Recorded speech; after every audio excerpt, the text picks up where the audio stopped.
சரி, இப்போ வழக்கு போட்டு சாட்டையை கைது பண்ணீங்க. இன்னைக்கு தமிழ்நாட்டை தாண்டி உலகம் முழுக்க பூமி பந்து முழுக்க இருக்கக்கூடிய தமிழர்கள் எங்கெல்லாம் இருக்காங்க அந்த இடத்துல இந்த குரல் திரும்பவும் உலக அளவில் பெரிய ஸ்பிரிட் ஆயிடுச்சு. இதுக்குன்னா சொல்ல போறீங்க? ஆமா, இவங்களே அதை பரப்பி விட்ட மாதிரி ஆயிடுச்சு. இப்போ யாரு கருணாநிதி அசிங்கப்படுத்துறது? நாம் தமிழர் கட்சி தம்பி சாட்டை துரைமுருகனா இல்லை நீங்களா? திமுக தான் அசிங்கப்படுத்தியிருக்கு. தம்பி, உனக்கா தெரியாது? இவரோ மனைவியை இழந்தவர், இவரோ கணவனை இழந்தவர். இரண்டு பேரும் தனிமையில் சந்தித்து பேசிக்கொள்கிறார்களாம். 10 வயசு மாமா படுக்க போகலாமான்னு கூப்பிட்றதுக்கும், பருவகுமரி மாமா படுக்க போகலாமா படுக்க போகலாமா மாமா அப்படின்னு சொல்கிறதுக்கும் வித்தியாசம் இருக்குது. உனக்கா தெரியாது உடன்பிறப்பேன்னு எழுதுனவர் இவங்க. இது எதில் சேர்த்திக்குது? அதானே. அப்போ முழுக்க யாரும் வந்து ஆம்ஸ்ட்ராங் படுகொலையை பற்றி பேசிடக்கூடாது, சட்ட ஒழுங்கை பற்றி கேள்வி கேட்டுடக்கூடாதுன்றதுக்காக, அதை மடைமாத்துறதுக்காக இந்த கைது நடவடிக்கையை செஞ்சிருக்கிறாங்க. கரெக்ட். இங்கே சாட்டை விஷயத்தில் சாட்டையை வந்து நான் குற்றம் சாட்டுறேன் இப்போதைக்கு. ஏன்னா இல்லை, உண்மையிலே அந்த தம்பி இன்னும் வேகமாக கடுமையாக விமர்சனம் பண்ணியிருக்கணும். சரி, இப்போ சீமான் அவர்கள் இன்னைக்கு பிரஸ் மீட்ல பாடுறாரு. ஆமா, அவரும் பாடி இருக்கிறார். அதே அந்த வார்த்தையை நான் பாடிக்கிறேன், எனக்கு கைது பண்ணுன்றார். பண்ணுங்களேன், கைது பண்ணுங்க. வலையொலி நேயர்களுக்கு வணக்கம். இன்றைய அரசியல் உரையாடலுக்காக நம்மோடு இணைந்திருப்பவர் மூத்த பத்திரிகையாளர் அண்ணன் ஏகலைவன் அவர்கள். வாருங்கள், அவருடன் பேசலாம். அண்ணா வணக்கம். வணக்கம். நலமா இருக்கீங்களா? நல்லா இருக்கேன் தம்பி. நலம், மகிழ்ச்சி. அண்ணா, நான் பேச வந்த விஷயமே வேற, ஆனால் அதுக்குள்ள இன்னொரு பரபரப்பான நிகழ்ச்சி ஒன்று நடந்துருச்சு. சாட்டை துரைமுருகன் அவர்களை கைது செஞ்சிருக்கிறாங்க. என்ன காரணம் அப்படின்னு கேட்டதுக்கு, 2 நாளைக்கு முன்னாடி விக்கிரவாண்டி இடைத்தேர்தல் கடைசி நாள் தேர்தல் பரப்புரை கூட்டத்தில் ஒரு பாடல் பாடிட்டாரு. அது கருணாநிதி அவர்களை விமர்சனம் செஞ்சு பாடப்பட்ட ஒரு பாட்டு. அதை பாடிட்டாரு அப்படின்னு சொல்லி அவரை கைது செஞ்சிருக்கிறாங்க. இதை எப்படி பார்க்குறீங்க? இப்போ நேற்று நீங்கள் நேர்காணலுக்கு பேசியிருந்தீங்க, என்ன சொல்லி நேர்காணலுக்காக டைம் கேட்டிருந்தீங்க தம்பி? நான் வந்து ஆம்ஸ்ட்ராங் அவர்களுடைய அந்த படுகொலையை பற்றியும் அதில் இருக்கிற சில மர்மங்களை பற்றியும் தெரிஞ்சுக்கலான்றதுக்காக தானே கேட்டீங்கல்ல. இப்போ நம்ம என்ன பேச போகிறோம்? சாட்டை துரைமுருகனை பற்றி பேச போகிறோம். மடமாத்தியாச்சா? இதுதான் அரசியல். ஓ, இதை மடமாத்துறதுக்காக தான் இந்த வேலையை செஞ்சிருக்கிறாங்க.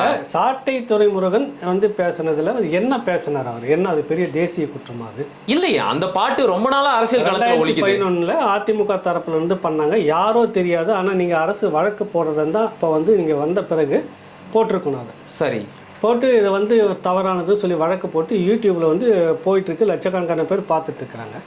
அந்த பாட்டை ஏற்கனவே சீமான் அவர்கள் 2-3 இடத்துல, திருச்சி உள்ளிட்ட சில இடங்களில் பாடியும் இருக்கிறாரு. ஆமாம், அவரே கூட அதுதான் சொல்கிறாரு, அண்ணன் பாடினாருன்னு தான் சொல்கிறாரு. மற்றவங்களும் பாடுறாங்க. அந்த மேடையில் பாடுன தம்பி சாட்டை பாடிட்டு, பிக் பாஸ் அண்ணன் ஏற்கனவே பாடிட்டாரு, வழக்கு போடுறதுன்னா அங்கே போடுங்கயா அப்படின்றதையும் சொல்கிறாரு. சொன்ன பிற்பாடு இது ஒரு இஷ்யூ, இது ஒரு பிரச்சனைன்ட்டு வரீங்கன்னாக்கா நீங்கள் அவ்வளவு பலகீனமாக இருக்கீங்களா? அரசு இவங்களுக்கு வேற ஏதோ ஒரு பயம் இருக்குது. இல்லை, அதை மடமாத்துறதுக்காக நீங்கள் சாட்டையை பற்றி இப்போ பேசுகிற அளவுக்கு வந்திருக்கிறோம்ல. நம்ம சாட்டை இஷ்யூவை பற்றி இந்த இஷ்யூவை பற்றி கைது செய்தது சரியா தவறா? இது ஓடிட்டு இருக்குமா 2 நாளைக்கு? கண்டிப்பா. ஆம்ஸ்டாங் விஷயத்தை நீங்கள் பின்னுக்கு போட்டுட்டீங்களா? ஆம்ஸ்டாங் விஷயம் தேசிய அளவில் மிகப்பெரிய சிக்கலுக்கு உண்டான ஒரு அரசியலாக மாறிக்கிட்டு இருக்கு. கண்டிப்பா. தமிழ்நாட்டை தவிர்த்து உங்களுக்கு வடக்க முழுக்க கிட்டத்தட்ட ரோட்டுக்கு வந்து ராலி பண்ற அளவுக்கு வந்துட்டோம். ஊர்வலம் பேரணிலாம் நடக்க ஆரம்பிச்சிருச்சு. தமிழ்நாட்டில் அந்த மாதிரி நடக்கலை. நீங்கள் இதுல இருந்து மடம் மாத்துறதுக்காக எதிராக கிடைக்குன்னு பார்த்தாக்கா பட்டுனி இந்த விஷயத்தை எடுத்துட்டு உட்காந்துட்டீங்க. நீங்கள் சாட்டை வந்து இன்னும் வேகமாக பேசியிருந்தாலும் வரவேற்கக்கூடியது தான் அது. ஏன்னா உங்களை யாரும் விமர்சனம் பண்ணக்கூடாதா? இப்போ நீங்க பண்ண பாணியில யாருமே நீங்க பேசுனதே இல்லையா? உங்களுக்கு விமர்சனம் செய்யலாம், ஆனா கொச்சப்படுத்துற மாதிரி பேசக்கூடாது. கொச்சப்படுத்தினாங்க. அதுல இருக்கிற சொற்கள் பத்தி உங்களுக்கே தெரியும். ஆமா, அது பாடல்ல ஏற்கனவே இருக்கிறது எடுத்து பாடி இருக்கிறாங்க. நீங்க அதுக்கு வழக்க போட்டு தடுத்து இருந்தீங்கன்னா அந்த பாட்டை ஏன் மத்தவங்க பாட போறாங்க? சரியான கேள்விதான். அது யூடியூப்ல இருக்குது. பல இடங்கள்ல அது வந்து திரும்ப ரிப்பீட் வந்திருக்குது. அதன் மீது நீங்க ஒரு நடவடிக்கை எடுத்திருந்தீங்கன்னா அது வந்து சிக்கலுக்கு உண்டான பாட்டு பாடக்கூடாதுன்னு எல்லாருக்கும் தோணுதா இல்லையா? கண்டிப்பா. சரி, இப்போ வழக்கு போட்டு சாட்டையை கைது பண்ணீங்க. இன்னைக்கு தமிழ்நாட்டை தாண்டி உலகம் முழுக்க பூமி பந்து முழுக்க இருக்கக்கூடிய தமிழர்கள் எங்கெல்லாம் இருக்காங்க அந்த இடத்துல இந்த குரல் திரும்பவும் உலக அளவில் பெரிய ஸ்பிரிட் ஆயிடுச்சு. இதுக்குன்னா சொல்ல போறீங்க? ஆமா, இவங்களே அதை பரப்பி விட்ட மாதிரி ஆயிடுச்சு. இப்போ யாரு கருணாநிதி அசிங்கப்படுத்துறது? நாம் தமிழர் கட்சி தம்பி சாட்டை துரைமுருகனா இல்லை நீங்களா? திமுக தான் அசிங்கப்படுத்தி இருக்கு. தெரியுது இல்லை? முழுக்க அவங்க தான். இவங்களுக்கு வந்து அவதூறை பற்றி இவங்க பேசுறதுக்கான அருகதை இல்லை. உண்மையிலே அவதூறுனாக்கா என்னன்றது வெற்றி கொண்டாடும் அந்த கட்சியில் இருக்கக்கூடியவங்க ஆறுமுகம் இருக்காங்க. இப்போ போன இதில் வந்து உங்களுக்கு பார்த்தீங்கன்னா, அப்போ டெல்லியில் வந்து எனக்கு தெரிஞ்சு பாஜக இருந்தது, இங்கே அதிமுக இருந்தது. காவிரி நதி பங்கீடு விஷயமா. சரிண்ணா. அப்போ ஈரோட்டு நபர்னு நினைக்கிற முரளின்னு ஒருத்தர் பேசுகிறாரு. மேலே வாஜ்பாய், கீழே ஜெயலலிதா, தண்ணியே வர மாட்டேங்குதுன்றார். கூட்டம் முழுக்க சிரிக்குது. இதை வந்து இன்னும் விரிவாக பேசுனாக்கா இந்த சேனல் வந்து நம்ம சமூகத்தில் இருக்கிறவங்க பார்க்க மாட்டாங்க. இது வந்து விளக்கம் வேற சொல்கிறாரு. நான் சொன்னது வேற, அங்கே ஆட்சியில் இருக்கிறது வேற, இங்கே ஆட்சியில் இருக்கிறது இந்த அம்மா, அங்கே வாஜ்பாய் இருக்கிறாங்க, காவிரி தண்ணி வரமாட்டேங்குதுன்னு விளக்கம் சொல்கிறீங்க. பெரியாரை எந்த அளவுக்கு அவதூறாக பேசுனது நீங்கள் பேசியிருக்கீங்க வரலாற்றில் எடுங்க. திமுக தான் ரொம்ப கொச்சையாக பேசி இருக்கிறதுல மிக கேவலமாக கொச்சையாக இன்னும் இந்த வயசில் நீ என்ன பண்ண முடியும்னு ஓப்பனாக கேட்டு அவதூறை பேசுனது யார்? அது இல்லை அவதூறு. கண்டிப்பாக அவதூறை பற்றி நீங்கள் சொல்ல வரீங்க. உங்களுக்கு மட்டும் மான ரோசம் வந்துருச்சு, மற்றவங்களுக்குலாம் அது இருக்காதா? ஈழ பிரச்சனை வருது, யாரும் சொல்லாத விஷயத்த சொல்கிறேன். ஈழ பிரச்சனை வருது, நேரு அவர்கள் அங்கே போகிறாங்க. அப்போவே அந்த இஷ்யூவில் அங்கே வந்து சிறிமாவோ பண்டார நாயக்கா அவருடைய கணவன் இறந்த பிறகு அவர் இறந்த பிறகு சினிமாவை அந்த அம்மா வந்து பதவி ஏற்றுக்க அந்த நேரம் அது பேச்சுவார்த்தை நடத்துகிறத தந்தி பேப்பரில் ஒரு செய்தி வருது.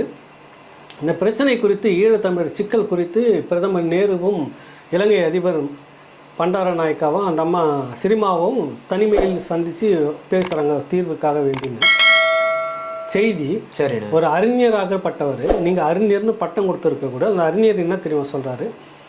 தம்பி, உனக்கா தெரியாது, இவரோ மனைவியை இழந்தவர், இவரோ கணவனை இழந்தவர், 2 பேரும் தனிமையில் சந்தித்து பேசிக்கொள்கிறார்களாம். 10 வயசு பாமா மாமா படுக்க போகலாமான்னு கூப்பிட்றதுக்கும் பருவகுமரி மாமா படுக்க போகலாமா பாமா படுக்க போகலாமா மாமா அப்படின்னு சொல்கிறதுக்கும் வித்தியாசம் இருக்குது. உனக்கா தெரியாது உடன்பிறப்பேன்னு எழுதுனவர் இவங்க. இது எதில் சேர்த்திக்குது? நீங்கள் அவதூறை பற்றி நீங்கள் பேசுகிறீங்களா? அவதூறை பற்றி நீங்கள் பேசுகிறீங்களா? அவதூறுன்றதுக்கு என்ன தெரியுமா? இதுதான் அவதூறு. மிக கேவலமாக சித்தரிப்பது. இந்த பாட்டில் என்ன கேவலமாக, உதயநிதிக்கு ஒரு பாட்டு பாடுறாரு தம்பி சாட்டை துரு. நீங்கள் பாடின பாட்டுக்கு எடுத்துன்னு அவர் கேட்குற கேள்வியில் தப்பு இருக்குதா? செங்கல்லும் முட்டையும் தூக்கிக்கிட்டு இருக்கிற உதயநிதி மோடியை பார்த்தா படுத்து பாரு, கவுந்தடிச்சு படுத்து பாரு, சரண்டர் ஆயிடுவாருன்றார். உண்மை தானே? கண்டிப்பாக. இங்கே தான் நீங்கள் சுற்றி செங்கல்லும் முட்டையும் வச்சு நீட்டுக்கு முட்டையும் அந்த எய்ம்ஸ் ஹாஸ்பிட்டல் செங்கலும் வேறு எதுவுமே பேசலை. இதை பற்றி மட்டும்தான் காமிச்சு சுற்றிட்டு வந்தீங்க. பிரதமரை நீங்கள் 2 முறையோ 3 முறையோ போய் சந்திச்சாரு. மொன நாற்காலியில் உட்காந்து அப்படி பவ்யமாக பேசுனீங்கல்ல. இந்த பாக்கெட்லேருந்து ஒரு முட்டையும் இந்த பாக்கெட்லேருந்து செங்கலும் வச்சு இதுக்கு என்ன பதில்னு எடுத்தாங்க. காட்டியிருக்கணுமா, பேசியிருக்கணுமா இல்லையா? கண்டிப்பாக. அப்போ நீங்கள் காலில் வந்து சரண்டர் ஆகிட்டு வந்தீங்கன்னு தான் அவர் பாடுறாரு பாட்டு. இதில் என்ன அவதூறு வந்துருச்சு உங்களுக்கு? என்ன அவதூறு இதில் வந்துருச்சு? இதுக்கு மெனக்கிட்டு உங்களுக்கு கள்ளச்சாராய விஷயத்தில் உண்மை குற்றவாளிகள் பின்னாடி இருக்கிற ஒரு பொலிட்டிக்கல் பார்ட்டி கூட இன்ன வரைக்கும் தொட முடியல. வித்தவனு சாதாரணமாக இருக்கிறவனு மட்டும் சுற்றி கைது பண்ணிட்டு இருக்கீங்க. ஏற்கனவே நடவடிக்கை மரக்காணத்தில் எடுத்துருந்தாக்கா அதே பார்ட்டி தான் மெத்தனால் நீக்க வந்து இது வரைக்கும் டிஸ்ட்ரிபியூட் பண்ணிட்டு இருக்கிறான்னு இப்போ பிடிக்கிறீங்க. அப்போ கடந்த காலத்தில் நடந்த சாவுக்கு நீங்கள் என்ன நடவடிக்கை எடுத்திருக்கீங்க? உங்களுடைய அந்த அளவுக்கு சட்டம் ஒழுங்கு நீங்கள் வந்த பிறகு இவ்வளோ மோசமாக இருக்குது. தினந்தோறும் ஒரு கொலை இப்படி மோசமாக இருந்துக்கிட்டு இருக்குது. உச்சக்கட்டமாக ஒரு தேசிய கட்சி, தேசிய அளவில் 3வது பெரிய கட்சியாக இருக்கக்கூடிய பகுஜன் சமாஜ் பார்ட்டியினுடைய மாநில தலைவர் போலீஸ் ஸ்டேஷன் பக்கத்திலே வந்து போட்டு போயிருக்கிறாங்க. உங்களுடைய சட்டம் ஒழுங்கு எந்த அளவுக்கு இருக்குதுன்னு பேசுகிறோம், விமர்சிக்கிறோம். அதுக்கு பதில் இன்ன வரைக்கும் உங்களால் சொல்ல முடியல. மற்றவங்களை சொல்கிறது கூட உங்கள் கூட்டணி கட்சிக்குள்ளாக இருக்கக்கூடிய திருமாவளவன், விடுதலை சிறுத்தைகளுடைய தலைவர் தோழர் திருமாவளவன் அவர்களே உண்மை குற்றவாளிகள் கண்டுபிடிக்கப்படலன்னு சொல்றாரு. சரியா? நீங்க அதுல இல்ல கவனம் வச்சிருக்கணும். அதுல நீங்க எங்கேயாவது ஓடி இது வரைக்கும் கைது பண்ணிருக்கீங்களா? எதையாவது சரணடைஞ்சவங்க அவங்க கொண்டு வந்து விட்டாங்க, ராஜ மரியாதை போனாங்க, சரணடைஞ்சாங்களா, உடனே நேராக புளியந்தோப்பு ஏசி போய் கூட்டின்னு வந்தாரா, நேராக கொண்டு வந்து வச்சுட்டாங்களா? இது எல்லாமே ஒரு பெரிய ஹம்பக்கா தெரியுதுல்ல, அநியாயமே தெரியுதுல்ல. என்ன சட்டம் ஒழுங்கு இருக்குது? என்ன அதுக்குள்ள அரசியல் இருக்கு? அதானே. அப்போ முழுக்க யாரும் வந்து ஆம்ஸ்ட்ராங் படுகொலையை பத்தி பேசிடக்கூடாது, சட்ட ஒழுங்கை பத்தி கேள்வி கேட்டுடக்கூடாதுன்றதுக்காக, அதை மடை மாத்துறதுக்காக இந்த கைது நடவடிக்கையை செஞ்சிருக்காங்க. கரெக்ட். கள்ளச்சாராய விஷயத்தை பத்தி பேசி ஓரளவுக்கு வந்துட்டோம்னா உனக்கு பெரிய அளவில் வருதுன்னு இந்த சம்பவத்துக்கு இங்க நடத்தி முடிச்சு ஆம்ஸ்ட்ராங். ஆமா. உங்களுக்கு அதுல வேற ஏதோ அரசியல் காரணம், அது அரசியல் பின்புலத்துல நடந்த கொலை அப்படின்னு தான் எல்லாருமே பேசுறாங்க. ஆனா ரவுடிகள் மோதல்னு பேசி முடிக்கிறீங்க. ஆனா நம்ம தனியா பேச. சரி, ஓகே, சரிண்ணா. இங்க சாட்டை விஷயத்துல சாட்டையை வந்து நான் குற்றம் சாட்டுறேன். உண்மையிலே அந்த தம்பி இன்னும் வேகமாக கடுமையாக விமர்சனம் பண்ணியிருக்கணும். ஏற்கனவே 2 பாட்டை பாடி உதயநிதியை பற்றி உண்மையான ஒரு 2 லைனை சொன்னார். முட்டையை எங்கே வச்சு சுத்தனப்பா, அது ஏன் மோடி கிட்ட கொண்டு போய் காட்டி கேட்கல? அதான் அவர் சொல்லக்கூடிய சரியான கேள்வி. ஆமாம், இது சொன்னதுக்கு மட்டும் நான் கண்டிக்கிறேன். இன்னும் கடுமையாக விமர்சனம் பண்ணியிருக்கணுன்ற. இது சாதாரண ஒரு விஷயம். இதை சொன்னதை வந்து தமிழ்நாடு முழுக்க பெரிய பிரச்சனை, உலகம் முழுக்க பெரிய பிரச்சனை மாதிரி கொண்டு போய் இதுக்கு கைது பண்ணுறோன்னு நீங்கள் எவ்வளவு பலகீனமாக இருக்கணும். அப்போ இது வந்து சட்ட நடவடிக்கையா? அவங்க அப்படிதான் சொல்லிக்கிறாங்க. இது ஒரு நடவடிக்கையா? இது வந்து ஒரு வேலையா? அது சொல்லு. என்ன அவதூறு உங்களுக்கு? அதுவும் அவர் வந்து பாத்தீங்கன்னா குற்றாலத்துல இருந்தாராம், தேடி போய் கைது செஞ்சு கூட்டிக்கிட்டு வந்திருக்காங்க. இதுல என்ன வந்து இதுல என்ன உங்களுக்கு இருக்குது? இதுல இது ஒரு பிரச்சனையா உங்களுக்கு? இதை வந்து நடவடிக்கை நாங்கள் எடுத்துகிட்டு வந்து எப்படி நீங்கள் காலரை தூக்கி நிறுத்திக்க முடியும்? இது வந்து நீங்கள் திரும்ப முதலமைச்சர் அவர்கள் யோசிக்கணும். ஏதோ தப்பான ஆலோசனையில் நீங்கள் போயிட்டு இருக்கிறீங்க, இது நல்லது இல்லை. ஏன்னா நீங்கள் வந்து இந்த சமூகத்துக்கு பதில் சொல்லணும், வாக்களித்த மக்களுக்கு பதில் சொல்லணும். இது வந்து சரியானதா அப்படின்னு எல்லாம் கேள்வி கேட்பாங்க. இதுக்கெல்லாமல் போய் கைது பண்ணுவாங்கன்றப்ப ரவுடிங்களை நீ இன்னொன்று பண்ணலை, அதை தாண்டின ரவுடிகளை நீங்கள் பிடிச்சிருக்கீங்களா? இல்லை. கிட்டத்தட்ட ஒரு பெரிய டீம் இருக்கிறதா பேசிக்கிட்டு இருக்கிறாங்க. ஆமாம். நீங்கள் இன்வெஸ்டிகேஷன் போயிட்டே இருக்கிறப்போ இன்னும் இது வரைக்கும் ஒருத்தரை தாண்டி போய் கைது பண்ணவே இல்லை. ஆனால் இங்கே இதுக்கு போயிட்டீங்க கைது பண்ண. இப்போ இதுதானே பேசப்படுது. கண்டிப்பாக ஆம்ஸ்டாங் விஷயத்தை மடமாத்துறதுக்காக நீங்கள் இதை செய்கிறீங்கன்னு நான் சொல்ல வரேன். சரி. இப்போ சீமான் அவர்கள் இன்னைக்கு ப்ரெஸ் மீட்டில் பாடுறாரு. ஆமாம், அவரும் பாடி இருக்கிறார். அதே அந்த வார்த்தையை நான் பாடிக்கிறேன், என்னை கைது பண்ணுன்றார். பண்ணுங்களேன், கைது பண்ணுங்க, கைது பண்ணுங்க. அந்த பாட்டு இருக்குது, அதனால் இப்போ அந்த பாட்டு தடை செய்யப்பட்டது, அதன் மீது நடவடிக்கை, சட்ட நடவடிக்கை எடுக்கப்பட்டிருக்கிறது. அதை யாரும் பயன்படுத்திங்கன்னா பாடினீங்கன்னாக்கா நடவடிக்கைன்னு சொல்லியிருந்தீங்கன்னா பிரச்சனை இல்லையே. இப்போ திடீர்னு வந்து கைது 11 கொடி கட்டி பாடிட்டு இருக்க அந்த பாட்டு. கண்டிப்பா இப்போ உலகம் முழுக்க பாட வச்சுட்டீங்கல்ல. ஆமா, உலகம் முழுக்க இவங்களே தெரிய வச்சுட்டாங்க. சீமானுடைய குரல் உலகம் முழுக்க போயிருக்க சீமானை இப்போது நீங்கள் கைது செய்வீர்களா? அதான் கேள்வி. அப்போ என்னன்னா உங்களுக்கு ஒரு சலசலப்பு பண்ணி டைவர்ட் பண்ணிட்டு இருக்கணும், எதையாவது ஒன்று பற்றி பேசியிருக்கணும். கள்ளக்குறிச்சி மறந்துடணும், அடுத்து ஆம்ஸ்டாங்கை மறந்துடணும்.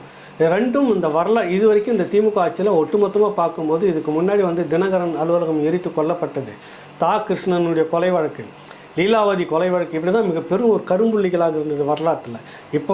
இப்போ நீங்கள் கேட்டிங்கனாக்கா கள்ளக்குறிச்சியினுடைய விஷசாராய சாவு, இந்த பக்கத்தில் ஆம்ஸ்டாங்குடைய கொலை மிக பெரும் கரும்புள்ளியாக இருக்குது.